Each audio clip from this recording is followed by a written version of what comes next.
আসসালামু আলাইকুম ওয়া রাহমাতুল্লাহি ওয়া বারাকাতুহু।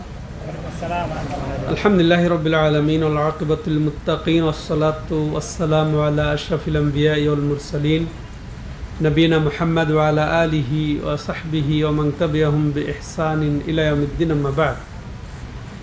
সম্মানিত দূরের ও কাছের দর্শক ও শ্রোতা মণ্ডলী, আল্লাহ রাব্বুল আলামিনের অশেষ মেহেরবানিতে আমরা প্রতি সপ্তাহ নাই আজকেও কিতাবুত তাওহীদের ধারাবাহিক ক্লাস। আজকে আমাদের 29শে সফর 1446 হিজরির রোজ সোমবার রাত্রিতে শুরু করতে যাচ্ছি।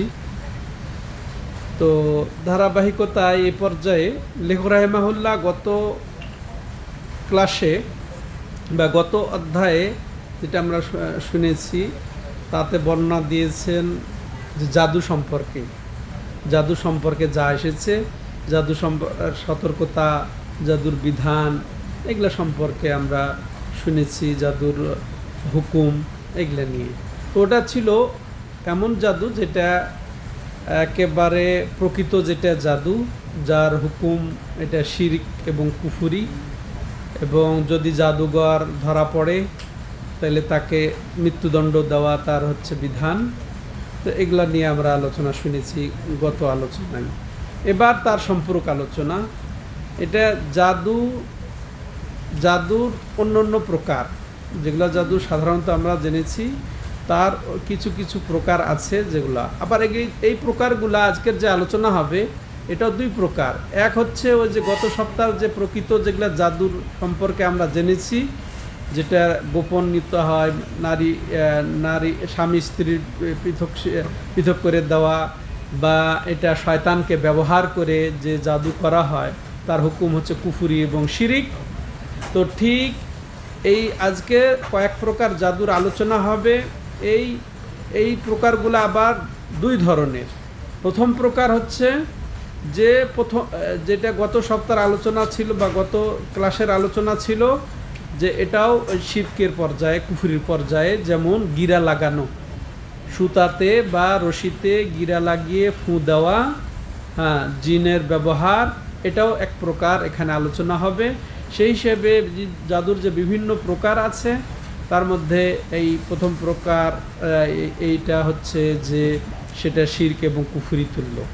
আর দ্বিতীয় প্রকার এটা কুফরি নয়, শিরক নয়, এর বিধান তা মৃত্যুদণ্ড নয়, কিন্তু ধরনের দিক দিয়ে, সাদৃশ্যতার দিক দিয়ে জাদু বা পারিভাষিক দিক দিয়ে বা আবিধানিক দিক দিয়ে জাদু বলা হচ্ছে এটাকে। কিন্তু হুকুমের দিক দিয়ে সেটা আবার ওই পর্যায়ের নয়, যেটা গত সপ্তাহে আমরা শুনেছি। তো এটা আমরা শুরু করি, তাহলে বোঝা যাবে।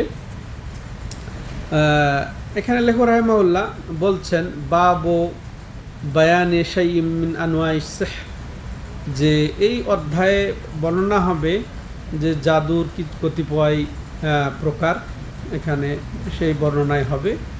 তো তার মাশাআল্লাহ নিয়ম অনুযায়ী তিনি হাদিস দিয়ে এখানে দলিল উপস্থাপন করবেন। এ মর্মে আয়াত পায়নি।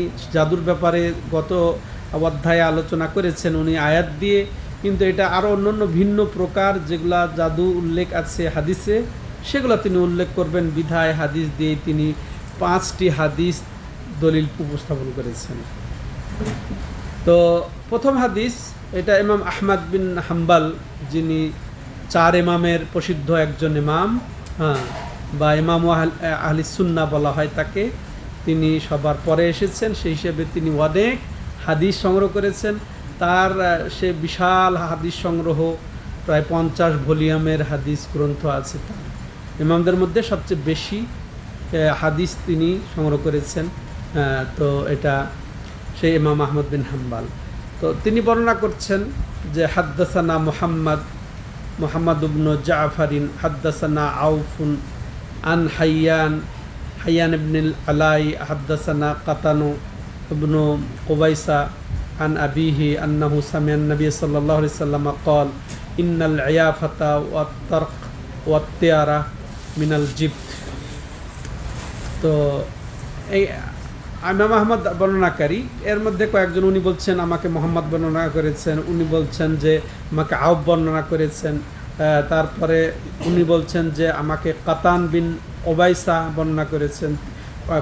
কাতান বিন কোবাইসা ইনি তারা বাবা থেকে বর্ণনা করছেন কি যে ইনি শুনছেন কোবাইসা শুনছেন তার বাবার থেকে কি যে নবী সাল্লাল্লাহু আলাইহি সাল্লাম বলেন, নবী সাল্লাল্লাহু আলাইহি কি বলেন, ইন্নাল আয়াফা ওয়াত তারকা ওয়াল তিয়ারা মিনাল জিব। তাইলে এখানে 3 প্রকার আমরা জাদু পেয়ে গেলাম, আয়াফা, তার্ক আর তিয়ারা। এটা হচ্ছে জাদুর অন্তর্ভুক্ত, বা এখানে জাদুর কর্মকাণ্ডের অন্তর্ভুক্ত। জিপ্ত এখানে একাধিক অর্থ হবে, ইনশাল্লাহ আমরা সেটা শুনবো, যেটা জাদুর কর্মকাণ্ডের অন্তর্ভুক্ত। এয়াফা, তার্ক এবং তেয়ারা, এটা 3টা প্রকার। এখন আউফ এখানকার একজন বর্ণনাকারী, ইনি বলতেছেন যে এই যে এয়াফা হচ্ছে পাখি তাড়ানো, পাখিকে হাঁকিয়ে গায়েবের দাবি করা, পাখির আওয়াজ, পাখির নাম, এগুলা দিয়ে মানে এটাকে ওই যে ইলমে গায়েবের দাবি করে, হ্যাঁ, যে এগুলার ওই যে কুলক্ষণ নির্ণয় করে, পাখি উড়িয়ে তার নামের দ্বারা তার আওয়াজ, বিভিন্ন প্রকার আওয়াজ করবে, এরপরে তার চলার ভাবভঙ্গিতে তারা ইলমে গায়েবের যে এইটার দ্বারা এই হবে, এইভাবে চললে, এইভাবে হাঁকলে, এই নামে বা এইভাবে হলে তারা কি করে, ভবিষ্যতের কথা বলতে থাকে, অর্থাৎ গায়েবের দাবি করে। তাহলে এটা একটা হলো। আর তার্ক বলা হয় এটা দাগ টানা, বিশেষ করে বালিতে দাগানো বেশি হয়, হ্যাঁ, দাগ টানা, যেটা জমিনে দাগাদাগি করে গায়েবের দাবি করা হয় বা ভবিষ্যতের দাবি করা হয়, বা এই হবে সেই হবে। দেখবেন এখনকার মুসলিম জাদুঘররাও এগুলো করে, দাগাদাগি করে এগুলো অনেক কিছু তারা বর্ণনা দেওয়ার অপচেষ্টা করে। বর্ণনা দেওয়া তো বললাম, আগের বর্ণনায় শুনেছি আমরা, জিন শয়তান করে। এগুলোর মধ্যে এক কথা মনে রাখবেন, জিন শয়তানের সাহায্য নিয়ে, জিন শয়তান নির্ভর যদি এ ধরনের কর্মকাণ্ড হয়, তবে এটা শিরকের অন্তর্ভুক্ত, কুফরির অন্তর্ভুক্ত। আর জিন শয়তান ব্যবহার না করে অন্য কিছু যেগুলো আমরা বর্ণনা শুনছি, এগুলোতে যদি জিন শয়তান ব্যবহার না থাকে, তাহলে সেটা শিরক হবে না, কিন্তু কাবিরা গুনাহ হবে। শিরক হবে না, কিন্তু কাবিরা গুনাহ হবে। এটা ভাষাগত শিরক, ভাষাগত জাদু হবে। তাহলে এখানে 2টা পেলাম, এয়াফা মানে পাখি তাড়িয়ে, ওই তো বললাম সুলক্ষণ নির্ণয় করা, আর জাজর যেটাকে বলা হয়, আর তার্ক বলা হয় দাগাদাগি করে, বিশেষ করে বালিতে দাগাদাগি করা। এরপরে আবার তিয়ারা আছে। তিয়ারা হচ্ছে কি, যে এটাও কুলক্ষণ নির্ণয় করা, দেখে কোনো কুলক্ষণ, খারাপ জিনিস দেখলো, অন্ধ ব্যক্তি দেখলো, ভাঙ্গা কলস দেখলো বের হয়ে, হ্যাঁ, বিকলাঙ্গ দেখলো, অসুস্থ কোনো একেবারে মনে করেন অর্ধ অঙ্গ রুগী দেখলো, এরকম দেখলে সেটাকে কুলক্ষণ মনে করে যাত্রা বিরতি দিয়ে দেওয়া, হ্যাঁ, বা কিছু শুনে পেঁচার আওয়াজ শুনে বলছে তাইলে আমার এই যাত্রা শুভ হবে না, এরকম ধারণা পোষণ করা, এটা হচ্ছে তিয়ারা। আর এটা জাদুর অন্তর্ভুক্ত, যে জন্য তিনি এখানে এনেছেন। সম্মানিত দর্শক ও শ্রোতা মণ্ডলী, তবে এসব বিষয়ে যে বিশেষ করে তিয়ারার সম্পর্কে আবার বিস্তারিত আলোচনা সামনে আসবে। আর এগুলোর মাধ্যমে এই যে কবিরাজ নামধারী জাদুঘর, হ্যাঁ, হাকিম, এরা এগুলোর মাধ্যমে কারামত, যারা মুসলিম, যারা আলেম প্রকৃতির মধ্যেও এইসব চিন্তাধারা আছে, আলেম প্রকৃতির, এরাও কিন্তু এসব ব্যবসা করে। গণকের কার্যক্রম, জ্যোতিষীর কার্যক্রম, বা এই যে জাদুর কার্যক্রম, এরা চিকিৎসক হিসেবে, কবিরাজ হিসেবে, খুনকার হিসেবে এরা করে থাকে। দিয়ে এরা এগুলা কি বলে, এরা তো আর বলবে না জাদু বললে তো মুসলিমরা সাধারণত দিকে যাবে না, জানে জাদু এটা হারাম, কমপক্ষে হারাম জানে, হ্যাঁ। গণক যদি বলে যে আমি গণক, সেটাও তো এটা জানে মুসলমানরা যে গণক ঠিক নয়। তো এই জন্য এরা কি বলে, কবিরাজ, হাকিম, এই সেই বলে। আর এগুলাকে তারা তাদের আমলগুলাকে, তাদের কার্যক্রমকে কেরামত জাহের করে। কেরামত, হ্যাঁ। আর কেরামতুল আউলিয়া হক, তো আসলে কি সব কেরামত কেরামত এটা নিজে প্র্যাকটিস করে পাওয়া যায় না। এটা আল্লাহ যাকে ইচ্ছা করে কিছু দিলে এটা অটোমেটিক জাহির হবে আল্লাহর পক্ষ থেকে। এটা প্র্যাকটিস করে ত্যাগ তিতিক্ষা করে যেটা পাওয়া যায় সেটা কেরামত না। হ্যাঁ, আর যেগুলা ত্যাগ তিতিক্ষা, এই যে কৌশল টৌশল জিন টিন পাইলে যেগুলো করা হয় সেগুলো হচ্ছে জাদু। পার্থক্য এটাও একটা মৌলিক জেনে রাখবেন। ওলিদের যে কারামত এটা চাইয়া পাওয়া যায় না, দোয়া করে পাওয়া যায় না, হ্যাঁ, তো সিস্টেম করে পাওয়া যায় না। এটা আল্লাহ অটোমেটিকলি একজন দিয়ে দিবেন। নবী সাল্লাহ সাল্লামকে যেমন দিয়েছেন, তাই না, সাহাবায়ে কেরামকে অনেক দিয়েছেন, তো ওদিকে আমরা যেতে পারবো না। হ্যাঁ, তাইলে এটা ছিল এই হাদিসের ইয়া। এরপরে যেমন আউফের বর্ণনা থেকে শুনলাম আমরা ইয়াফা, তার্ক এবং তেয়ারার অর্থ। তেমনি হাসান বাসরি রাহেমাহুল্লাহ ইনি বলছেন আর জিপ্তের কথা। এখানে এটা জিপ্তের অন্তর্ভুক্ত। জিপ্ত কাকে বলে? ও তো বলছিলাম এটা জাদুর কর্মকাণ্ডের অন্তর্ভুক্তকে বলা হয় জিপ্ত। হ্যাঁ, এটা আরবি শব্দ। আর হাসান বাসরি রাহেমাহুল্লাহ বলছেন রান্নাতুশ শয়তান, শয়তানের বিভিন্ন আওয়াজ, বাদ্য বাজনা, এগুলাকে জিপ্ত বলা হয়। হ্যাঁ, তো এগুলা এই অর্থে যত রকমের বাদ্য বাজনা, গান, এগুলা সব হচ্ছে নিষিদ্ধের অন্তর্ভুক্ত। এগুলা শয়তানি কর্মকাণ্ড। এই যে মালাহি, যেগুলা খেল তামাশার যে বাদ্য বাজনা, হ্যাঁ, এই যে হারমোনিয়াম বলেন, ঢোল তবলা বলেন, হ্যাঁ, এগুলা নিষিদ্ধের অন্তর্ভুক্ত। এবার আসেন আমরা এই হাদিস থেকে কি কি জানলাম সেটা এক নজরে জানবো। যে এলমে গায়েবে তো বলছিলাম না, যে দাগ টেনে যে তোমার এই ফাড়া আছে, তোমার এই হবে সেই হবে, হ্যাঁ, যেমন যে এটাও একটা ইয়ার অন্তর্ভুক্ত কি, যে এই কৃষকের দাগ টানাটানি, আবার পাথর নিক্ষেপ করেও হয়। পাথর নিক্ষেপ করে আবার এখানে যদি পাথর পড়ে তাহলে এই হতে পারে। ভবিষ্যতের খবর বলে কি যে বৃষ্টি হবে, বা বলে কি যে বন্যা হবে, বা বলে কি যে ইয়া হবে, সাইক্লোন হবে, ঘূর্ণিঝড় হবে, এগুলা তারা খবর দিয়ে থাকে। তো এই যে এগুলা গায়েবের খবর, তো এগুলা যেগুলো আল্লাহ রাব্বুল আলামিন বর্ণনা দেন নাই, জানান নাই, এগুলা গায়েবের খবর।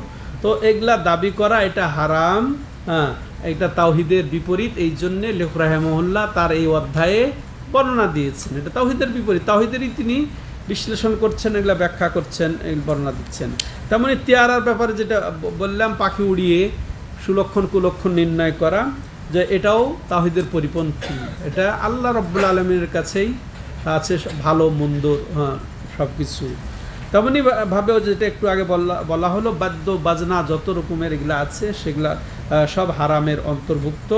হ্যাঁ, তো এটা আল্লাহর আনুগত্যের পরিপন্থী বিষয় এবং পরিপূর্ণ তাওহীদের পরিপন্থী বিষয়।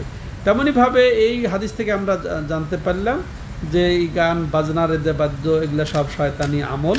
হ্যাঁ, এগুলা সব শয়তানের আওয়াজ। শয়তান এগুলাতে আরও এগুলা সহযোগিতা করে, বিভিন্ন আওয়াজ করে। শয়তান নিজেও আওয়াজ করতে জানে। এটা বলা হয় যে শয়তানকে যখন জান্নাত থেকে বের করে দেওয়া হলো তখন একটা বিকট আওয়াজ দিয়েছিল সে, ঘৃণিত আওয়াজ। তেমন যে কোনো এই যে আর্তনাদ ফরিয়াদমূলক এটা চিন্তা চেতনার আওয়াজকেও এই ধরনের আওয়াজের সাথে সম্পর্ক আছে বলে ওলামায়ে কেরাম মন্তব্য করেন। এবার দ্বিতীয় দলিল, দ্বিতীয় হাদিস, এটা আব্দুল্লাহ ইবনে আব্বাস রাদিয়াল্লাহু তাআলা আনহু বর্ণিত। আব্দুল্লাহ ইবনে আব্বাস রাদিয়াল্লাহু তাআলা আনহু প্রসিদ্ধ সাহাবী। তিনি মাশাআল্লাহ হিবরুল উম্মাহ, তুরজুমানুল কোরআন, বাহরুল উলুম বলা তার হচ্ছে উপাধি। ইবনে আব্বাস রাদিয়াল্লাহু তাআলা আনহু রাসূলুল্লাহ সাল্লাল্লাহু আলাইহি ওয়াসাল্লামের চাচা, তার ছেলে আব্দুল্লাহ, তিনি সবচেয়ে বেশি পণ্ডিত হচ্ছে কোরআনের। হ্যাঁ, কোরআনের তাফসীরকারক তাকে বলা হয়, এবং তাকে বলা হয় যে এলেমের সাগর। হ্যাঁ, বিদ্যাসাগর আমরা বললাম না, এলেমের সাগর, আসলে এলম। তো এলেমের সাগর তার উপাধি। সম্মানিত দর্শক ও শ্রোতামণ্ডলী, তিনি বর্ণনা করছেন যে তিনি বলছেন যে রাসূলুল্লাহ সাল্লাল্লাহু আলাইহি ওয়াসাল্লাম বলেন, মানিকতাবাসা শুবাতাম মিনান নুজুমি ফাকাদ ইকতাবাসা শুবাতাম মিনাস সাহর জাদা মাজাদ। হ্যাঁ, তো হাদিসটি ইমাম আবু দাউদ তার সহিহ সনদে উল্লেখ করেছেন। এই হাদিসে বলা হচ্ছে যে রাসূলুল্লাহ সাল্লাল্লাহু আলাইহি ওয়াসাল্লাম বলেন, যে ব্যক্তি জাদুর কোনো অংশ অর্জন করলো, হ্যাঁ, জাদুর কোনো অংশ হয়তো গ্রহণ করলো, অর্জন করলো বা শিখলো জাদু। ভালো করে শুনি আমরা, অনেকে জাদু শিখতে চায়, ছেলেপেলেরা বিশেষ করে যুবকদের এটা আগ্রহ থাকে। হ্যাঁ, তো যে ব্যক্তি এই জাদু শিখলো বা গ্রহণ করলো বা অর্জন করলো, সে মূলত সে কি করলো, সে মূলত শরবাতুমিনা নুজুম না, যে ব্যক্তি, এটা জাদু না সরাসরি, যে ব্যক্তি তারকা জ্যোতিষবিদ্যা, যে ব্যক্তি তারকা দিয়ে গণনা এইসব, এটাকে জ্যোতিষবিদ্যা বলে। তো জ্যোতিষবিদ্যার কোনো কিছু সে শিখলো, গ্রহণ করলো, অর্জন করলো, সে মূলত জাদুরই একটা অংশ গ্রহণ করলো। জ্যোতিষবিদ্যা তাহলে জ্যোতির্বিদ যেগুলা, এটা জাদুর একটা প্রকার, সেই হিসেবে এখানে উল্লেখ করা হচ্ছে। তো ফাকাদ ইকতাবাসা শুবাতুম মিনাস সাহর, মানে ইকতাবাসা শুবাতাম মিনান নুজুমে, যে ব্যক্তি জ্যোতিষ বা তারকার এই বিদ্যা যে গ্রহণ করলো, সে অবশ্যই জাদুরই একটা অংশ গ্রহণ করলো বা শিখলো। জাদা মাজাদ, যে যত বেশি শিখবে সে তত বেশি জাদুর দিকে অগ্রসর হবে, বা সে তত পাপী হবে, তত তার গুনাহ হবে। এটা হাদিসের মোটামুটি অর্থ। তাহলে এই যে জ্যোতিষবিদ্যা বা জ্যোতির্বিদ্যা, এটা প্রধানত কয় প্রকার? দুই প্রকার। একটা হচ্ছে জায়েজ, আর একটা হচ্ছে না জায়েজ। জায়েজ কোনটা? যে এই তারকা দেখে, পূর্বে আরও, এখন তো আধুনিক যুগ, তারকা দেখে আর দিক নির্দেশনের প্রয়োজন হয় না। রাত্রে তারকা দেখে আর দিনে পাহাড় দেখে মানুষ দিক নির্ণয় করত, কোন পাহাড় কোন দিকে আছে, এটা উত্তর, এটা দক্ষিণ, এটা বুঝে ফেলতো। তেমনিভাবে রাত্রে তারকা দেখে, সপ্তর্ষি মণ্ডল তারকা কোন দিকে, উমুক তারকা কোন দিকে, তাহলে এটা কোন দিক, তাইলে তারপর সূর্য দেখে, চন্দ্র দেখে মানুষ কি করত? দিক নির্ণয় করত, কেবলা নির্ণয় করত, তাই না? তো এটা, আর এটা এই তারকা দিয়ে নির্ণয় করাটা, এটা জায়েজ, বরং প্রয়োজন, ওটা প্রয়োজন, এটা কোনো সমস্যা নাই। আর দ্বিতীয় প্রকার হচ্ছে কি হারাম। তার একটা জায়েজ, একটা হারাম। হারাম কোনটা? যে এই যে তারকা দিয়ে, জ্যোতির্বিদ্যা দিয়ে যে কিসের বিভিন্ন ভবিষ্যৎ কর্মকাণ্ডের দাবি করে, যে এই তারকা, তাহলে এই তারকা যেহেতু উঠেছে যে মহাপ্রলয়ঙ্কারী ভয়াবহ বন্যা হবে, এরকম বলে ফেললো কথার কথায় তারকা দেখে, বা এরকম ঘূর্ণিঝড় হবে, হ্যাঁ, বা এরকম বৃষ্টিপাত হবে, এইরকম নানান খবর যদি দেয়, এই ভবিষ্যৎ চিন্তা ভাবনা করে, হ্যাঁ, যেটা আল্লাহ রাব্বুল আলামিন কাউকে জানান নাই, সেটা নিজেই তিনি গোপন রেখেছেন, কাউকে জানান নাই, আর সেটা দাবি করলেই সেটা হচ্ছে হারাম। এই তারকা দিয়ে যদি এটা মনে করে, কেউ যদি বলে যে অমুক তারকার দ্বারা, বা ওই তারকায় বৃষ্টি বর্ষণ করেছে, বা ওই তারকার দ্বারা বৃষ্টি বর্ষণ হয়েছে, দুটোই না জায়েজ। প্রথমটা বড় শিরিক, আর দ্বিতীয়টা ছোট শিরিক। ওই তারকায় বৃষ্টি বর্ষণ করেছে, তাইলে বড় শিরিক। আর যদি বলে তারকার ওসিলায়, বা ওই তারকা উঠেছে বা নড়ছে, এইদিকে যাচ্ছে, তাইলে এই হবে, তাইলে ওটা ওসিলা, এটা ছোট ছোট শিরক বটে। তো এগুলো আমাদেরকে বুঝতে হবে, সম্মানিত দর্শক ও শ্রোতামণ্ডলী। তাহলে হাদিসটা অত্যন্ত গুরুত্বপূর্ণ। আর এরপরের অংশ জাদ, অর্থাৎ যে যত বেশি এই জাদু শিখবে বা এই যে জ্যোতিষবিদ্যা শিখবে, সে তত জাদুর দিকে অগ্রসর হবে। এখান থেকে, এই হাদিস থেকে আমরা যেটা স্পষ্ট বুঝতে পারলাম, যে এই যে ভবিষ্যতের এই কোন তারকা দেখে ভবিষ্যতের কিছু নির্ভর করা, বলা, এটা হচ্ছে হারাম, এটা গায়েবের দাবির একটা অন্তর্ভুক্ত। এরপরে এই জ্যোতির্বিদ্যা, এটা জাদুর একটা অন্তর্ভুক্ত, আর যেটা তাওহীদের পরিপন্থী বিষয়। এরপরে যত যে বেশি শিখবে সে তত গুনাহগার হবে, এটাও আমরা জানলাম। এবার পরবর্তী হাদিস, তৃতীয় হাদিস, সুনান নাসাইতে এসেছে, আবু হুরায়রা রাদিয়াল্লাহু তাআলা আনহু বর্ণিত হাদিস, মান আকাদা উকদাতান সুম্মা নাফাত ফিহা ফাকাদ সাহার, ওমান সাহার ফাকাদ আশরাক, ওমান তাআল্লাকা শাইআন উকিলা ইলাইহি। তো রাসূল আবু হুরায়রার হাদিসে এটা এসেছে যে কি, যে ব্যক্তি গিরা লাগালো, দড়িতে গিরা লাগালো বা চুলে গিরা লাগালো, এরপরে ফু দিল, গিরা লাগিয়ে গিরায় ফু দিল। এটা ফু দেওয়া এমন ফু যেটা থুথুর বিপরীত। এমনি ফু দেয় ছোট ছোট বা হালকা হালকা থুথু মিশ্রিত, এরকম করে কিন্তু আজকাল এই যে যারা জ্যোতিষী বা গণক বা জাদুঘর বা হাকিম যারা এগুলা করে, যে গিরা লাগায় এইভাবে ওই গিরায় ফু দেয়। তো সে কি করলো, আসলে কি বলছেন যে ফাকাদ সাহার, সে অবশ্যই জাদু করলো। ওমান সাহার ফাকাদ আশরাক, আর যে এই জাদু করলো সে অবশ্যই শিরক করলো। তাহলে এই যে অধ্যায়ের সাথে এটা মিল আছে। তাহলে এই জাদু শিরক তুল্য। আরও যে প্রকার বললাম যে আরও সব জাদু কিন্তু শিরক তুল্য নয়, কিছু আছে যেটা শাব্দিক অর্থে জাদু, কিন্তু ওই যে প্রকৃত অর্থে জাদু নয়, যেগুলো বললাম যে জিন শয়তানের সাথে যারা করে রাখে। এই যে গিরা যারা লাগায় এরা জিন শয়তানের উপর নির্ভর করেই কিছু করে এবং ফু দেয়, থুতু দেয়, যেটা হালকা থুতু সেটা দেয়। এর জন্যেই এখানে হুকুম লাগানো হয়েছে কি সে অবশ্যই কি করলো, শিরক করলো। ওমান তাআল্লাকা শাইআন উকিলা ইলাইহি, আল্লাহু আকবার। পক্ষান্তরে যে ব্যক্তি কোনো কিছুর সাথে সম্পর্ক সৃষ্টি করলো, জিনের সাথে সম্পর্ক সৃষ্টি করলো, বা মানুষ শয়তানের সাথে সম্পর্ক সৃষ্টি করলো, বা অলির সাথে সম্পর্ক সৃষ্টি করলো, পীরের সাথে সম্পর্ক সৃষ্টি করলো, যে সম্পর্কটা গড়া কার ওপরে উচিত, আল্লাহর সাথে, যে সম্পর্ক আল্লাহর হক, ওই সম্পর্ক যদি কোনো জিনের সাথে হয়, মানুষ শয়তানের সাথে হয়, মৃত ব্যক্তির সাথে হয়, অলির সাথে হয়, জ্যোতিষীর সাথে হয়, গণকের সাথে হয়, তাহলে ওর পরিণাম কি হবে? রাসূল সাল্লাল্লাহু কি বলছেন যে উকিলা ইলাইহি, তাকে তার দিকে সুপর্দ করা হবে এবং তাকে অপমানিত করা হবে, লাঞ্ছিত করা হবে। তার দায় দায়িত্ব আল্লাহ গ্রহণ করবেন না। আল্লাহু আকবার। এবং তাকে অবশ্যই অপমান করে ছাড়বে। অতএব ওমান সাহার, অতএব সাহের অর্থাৎ জাদুঘর কি, সে মুশরিক। এটাই স্পষ্ট হলো এই হাদিসের দ্বারা, যে জাদুঘর সে মুশরিক, যে জাদুঘর সে কাফের।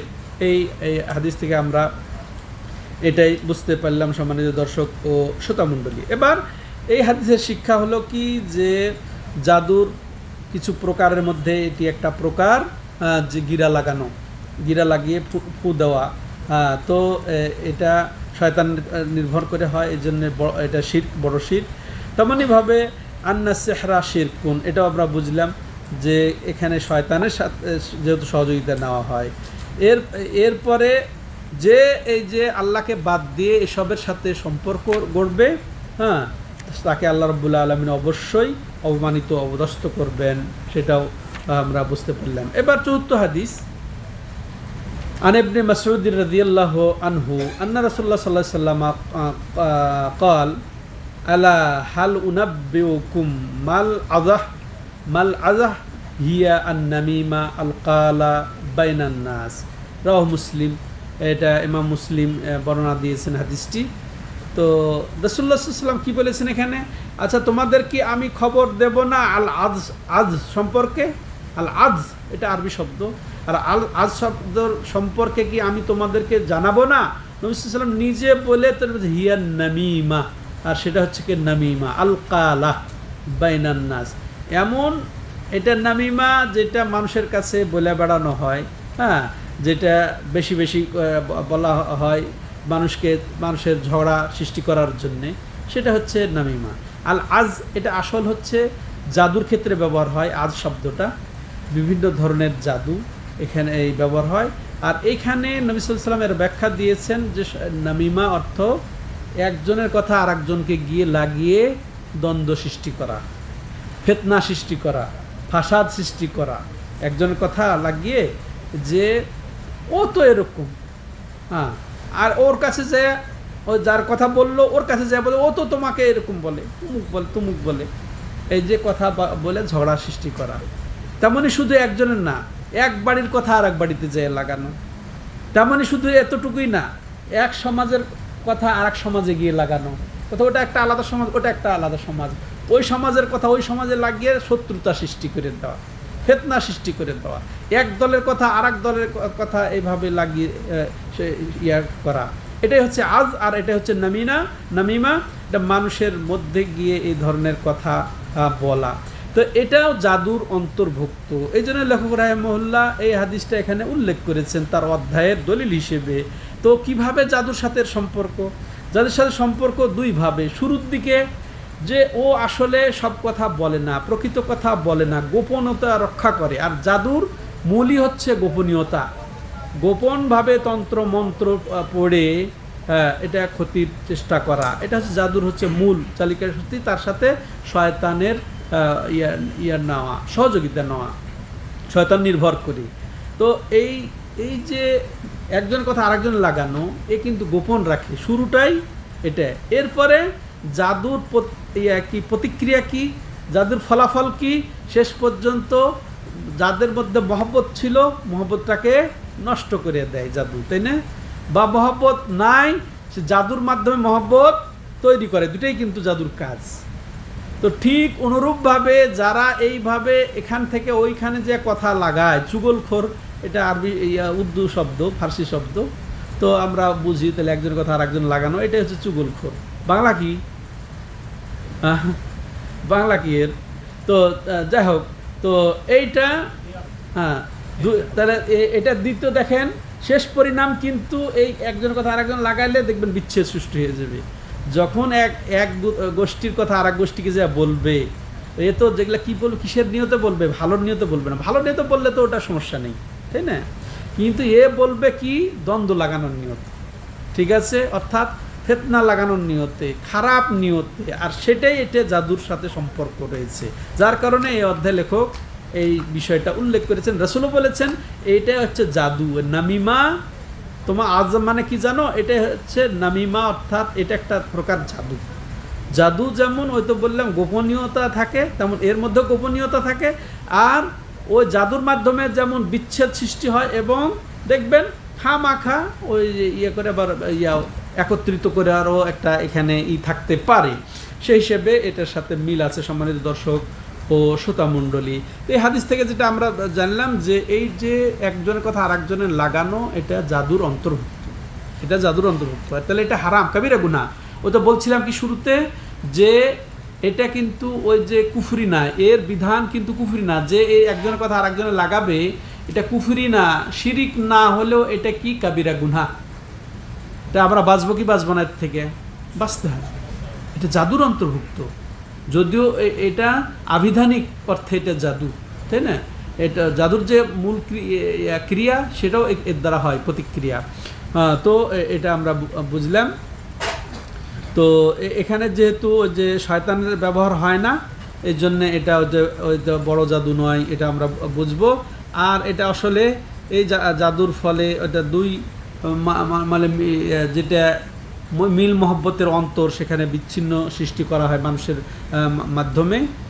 তাইলে এটা অবশ্য হয়তো বললাম ওই জাদুর হুকুমে আসবে না, যে একজনের কথা আরেকজন লাগাইলো তাকে যে হত্যা করা হবে, এরকমটি নয়। তার মানে এটা হারাম, এটাও আমরা জানলাম যে কাবিরা গুনাহ। তারপরে এটা শিক্ষা করা, হ্যাঁ। তো এই যে রাসূলুল্লাহ সাল্লাল্লাহু আলাইহি সাল্লাম যে আগে জিজ্ঞাসা করলেন তোমাদেরকে কি আমি আজ সম্পর্কে বলবো না, তাহলে এইভাবে প্রশ্ন করে উত্তর দেওয়াটাতে বেশি শেখা যায়, এটা একটা শিক্ষা পদ্ধতি, এটা আমরা জানলাম। এরপরে শেষ হাদিস আমরা বর্ণনা করে শেষ করব।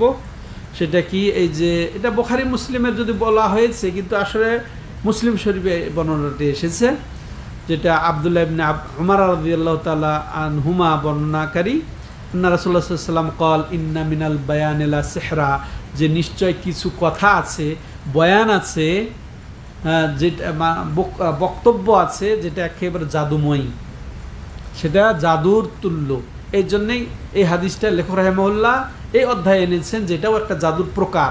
মানুষের কথায় জাদু আছে না, এটা বলি না আমরা, হ্যাঁ, কথায় কি জাদু যে আছে, ও আমাকে এমনভাবে আয়ত্তে করে নিলাম বুঝলামই না, হ্যাঁ, যেটা আমি করতাম না সেটা করে ফেললাম। হ্যাঁ, তো এটা বাহ্যিক অনেক ক্ষেত্রেই দেখা যায়, হ্যাঁ, অনেক ক্ষেত্রে। এখন অনেক মাহফিলের অনেক বক্তা আছে, এমন বক্তা যে এই দেখেন, এটা দুইটা দিক। এই মানুষের বক্তব্য বা মানুষের কথা, মানুষের বয়ান, এটা তাহলে দুই প্রকার, এর থেকে বুঝলাম। একটা হচ্ছে হারাম, আর একটা হচ্ছে হ্যাঁ জায়েজ। হারামটাই এখানে উদ্দেশ্য, যেটা তিরস্কৃত, যেটা নিন্দনীয়, হ্যাঁ, সেটার জন্যেই লেখক রাহিমাহুল্লাহ এই হাদিসটা এখানে এনেছেন। হ্যাঁ, তো এটাও জাদুর সাথে সম্পর্ক রয়েছে, হ্যাঁ, এটাও জাদুর সাথে সম্পর্ক রয়েছে, কারণ এই কথার দ্বারা কঠিনভাবে প্রভাব সৃষ্টি হয়। যেমন জাদুর দ্বারা কঠিন প্রভাব সৃষ্টি হয়, তেমন এই কথাতেও প্রভাব সৃষ্টি হয়। যদিও এটা শয়তানের ব্যবহার হয় না, এই জন্যে বড় জাদু নয়, হ্যাঁ, প্রকৃত জাদু নয় যে কাফের হয়ে যাবে, মুশরিক হয়ে যাবে বা তার বিধান হবে তাকে মৃত্যুদণ্ড দেওয়া, এরকম নয়।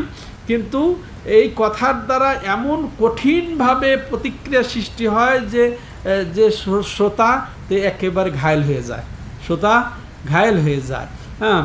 এবং এই অন্তরে এটা দ্রুত ক্যাচ করার একেবারে করতে বাধ্য হয়ে যায়, অনেক সময় বাধ্য হয়ে যায়, মন না চাইলেও।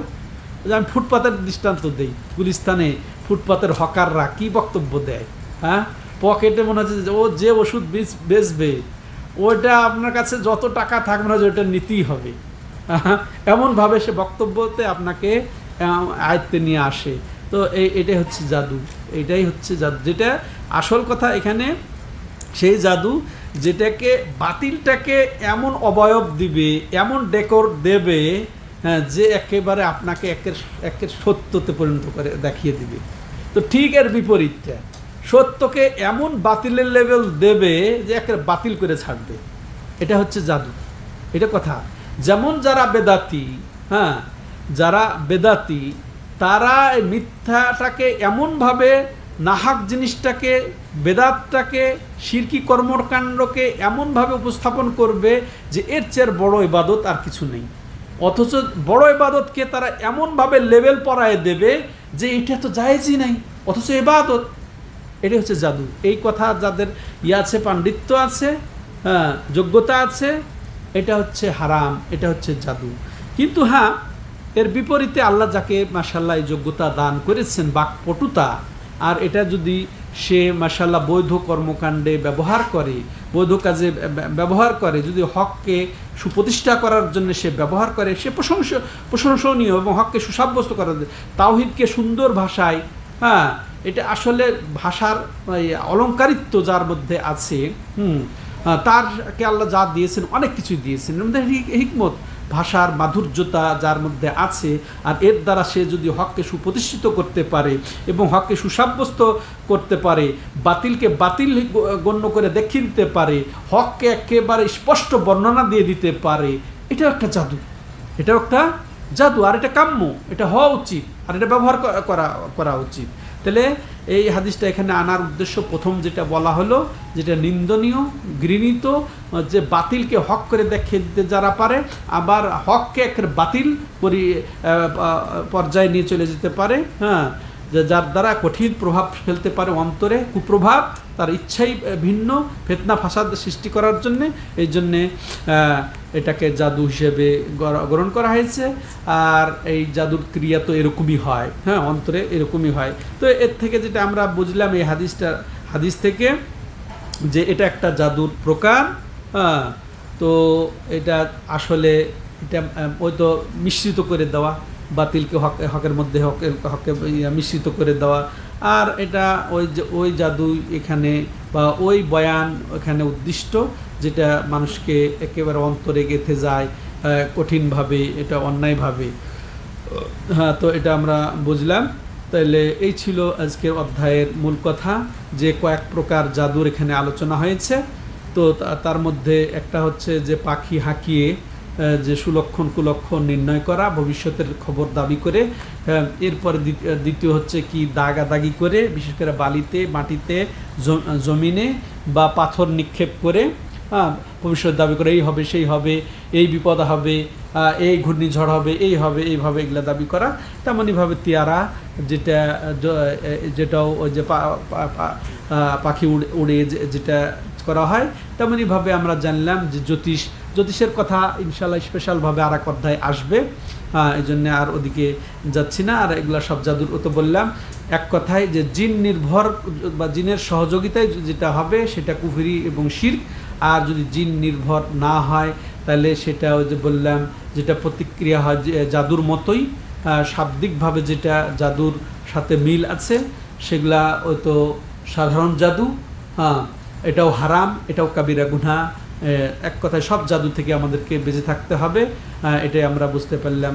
আল্লাহ আমাদেরকে সব ধরনের জাদু, এই যে খারাপি থেকে আমাদেরকে হেফাজত করেন, এটা শেখাও তো বললাম।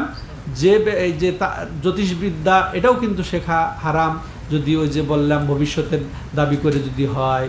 হ্যাঁ, আর এমনিও তো বললাম যে জ্যোতির্বিদ্যা যেটা তারকা যেটা দেখে, যেটা হেদায়েতের বা নির্দেশনা চন্দ্র সূর্য যেমন দেখে মানুষ বলে ওটা সমস্যা নাই, বলে ওটা কাম্য। কিন্তু এছাড়া অন্য কিছু এই তারকা হলে এই হবে, এই তারকার জন্য বৃষ্টি হলো, হ্যাঁ, তাহলে সে আসলে শিরিক করলো আল্লাহর সাথে। তো এগুলা থেকে আমাদেরকে হেফাজত থাকতে হবে। আল্লাহ তৌফিক দাতা হাদা ওয়া সাল্লাল্লাহু আলা নবিনা মুহাম্মদ ওয়া আলা আলিহি ওয়া সাহবিহি আজমাইন। সুবহানাকাল্লাহুম্মা ওয়া বিহামদিকা আশহাদু আল্লা ইলাহা ইল্লা আনতা আস্তাগফিরুকা।